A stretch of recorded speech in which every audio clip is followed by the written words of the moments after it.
What's up, you guys? It's your Manny, Church of Dog, and I wanted to make this video here because I've been hearing from people now when I go places on the streets, they're talking about Sadguru, and I'm like, are you fucking kidding me?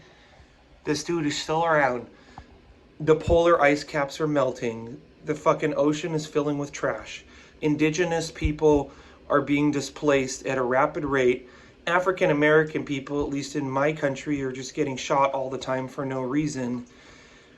And this motherfucker is still out there just putting out the craziest content, basically preaching selfishness to people. Preaching utter and extreme selfishness to people. And people are eating this shit up like he's got the fucking Amrit, he's got the sacred nectar from the gods. He doesn't have anything. There is not a single thing Sadguru has ever said that is uniquely his own, other than the fact that he says, isn't it, like 100 fucking times in one sentence. Who even does that? That is subconsciously manipulating people. Isn't it? Isn't it? Isn't it? Isn't it? Isn't it? He asked the question, isn't it? But he never gives anyone a chance to answer. It's like that friend who's like, you know what I mean? And you're like, I don't know what you mean. And then they just keep talking. You know what I mean? You're like, no, I don't. But they just keep talking anyways. Why is Sadguru able to succeed right now? The Sadguru truth is that there is a serious vacuum right now. There's a serious spiritual leadership vacuum. And I know that from personal experience because there isn't anybody I can look up on YouTube. Maybe Russell Brand. But now Russell Brand, he is hyper-focused on these conspiracy theories and alternate plans for the world as we know it, which may be great and be important for him to do that. But I'm not finding any assistance. And I'm not talking about just finding assistance for myself. I'm not saying, oh man, I can't find anybody who can make me feel good, who can make me feel great, who can make me feel happy, who can make me feel like $1 million. I don't want to feel like $1 million. I don't want to feel happy all the time.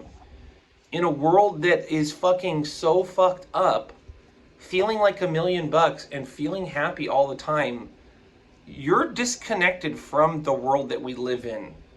You're disconnected from that homeless person living on the corner who was molested as a kid and is now homeless and will never get their life together and will end up overdosing and dying. And some mother is going to be so sad when she gets the notice from the police that her son's dead. But all of this Sadguru personal growth and development spin creates an extremely cold person who basically, it's putting all the responsibility onto the individuals when this is a extremely imbalanced socio-political, economic, and environmental system that we live in. The forces that are in control in determining the outcomes are not the individual person. It's these fucking billionaires and these huge multinational corporations and politicians. It's the people in power that are perpetuating a system that keeps people disenfranchised, that keeps people poor, and keeps fucking up the environment for it to be getting worse.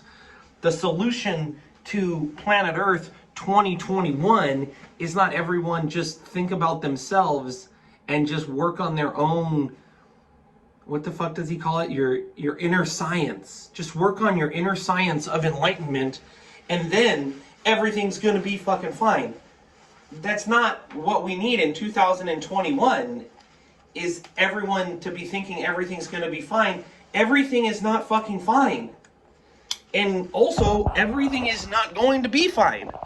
Especially if nobody gets off their fucking ass and does anything to help anybody else out and is just completely focused on their own selfishness.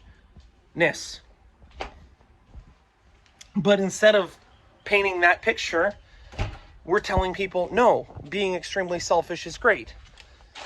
It's awesome. The more you just focus on yourself, then you can help other people. But this is the issue with that type of thinking. At what point have we helped ourselves enough to then be ready to help the other people? And are we even sure that we are not those other people? Are we even sure that our sense of self is that limited to our body, to our immediate family members, to our next door neighbor? Are we really that limited in our understanding of the self? Did we not read? Did we not understand the Buddhist teaching? Anatta, no self? Why do the Buddhists talk so much about no self? Why? Is that just for fun? They just decided it would be a fun idea to talk about no self? That's an interesting question here. You know, like, it's a very interesting question. Come on, babies. But this is the issue, you guys, with Sadguru, is he's claiming to have all the answers.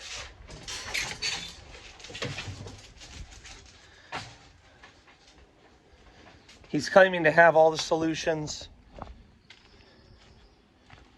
But all he's doing is regurgitating very common beliefs that can be found in the Indian religious system, scientific system. Those things can be read in books, Patanjali Yoga Sutras, the Yogacaras, the Bhagavad Gita. But he's packaging it in such a way, and he's selling you a lie. He's doing the old if-then. The old, if you do this, then you'll be happy. If you do this, then you'll be happy. If you just do this, then everything will be okay. That's the difference between Sadguru and me, is I'm never going to put my own happiness or my own peace or my own sense of understanding is never going to be dependent on one thing. I want to have such a level of understanding. I want to have such a level of inner peace. I want to have such a depth of understanding that even if I do nothing, even if I do everything wrong, I will still have that understanding. I will still have that sense. And maybe I won't have it all the time, but it will be experienced enough to know we're on the right path. And that's the path that makes our selfishness less and helps us identify with the suffering of other people and become more compassionate. Through the compassion, our wisdom grows.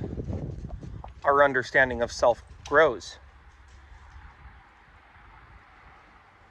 And in Buddhism, they talk about that, how concentration creates insight, but also how compassion itself creates wisdom. You can't have true wisdom without compassion. They're not compatible. And that's what Sadguru is preaching, wisdom without compassion for the suffering of others. That's not good, guys.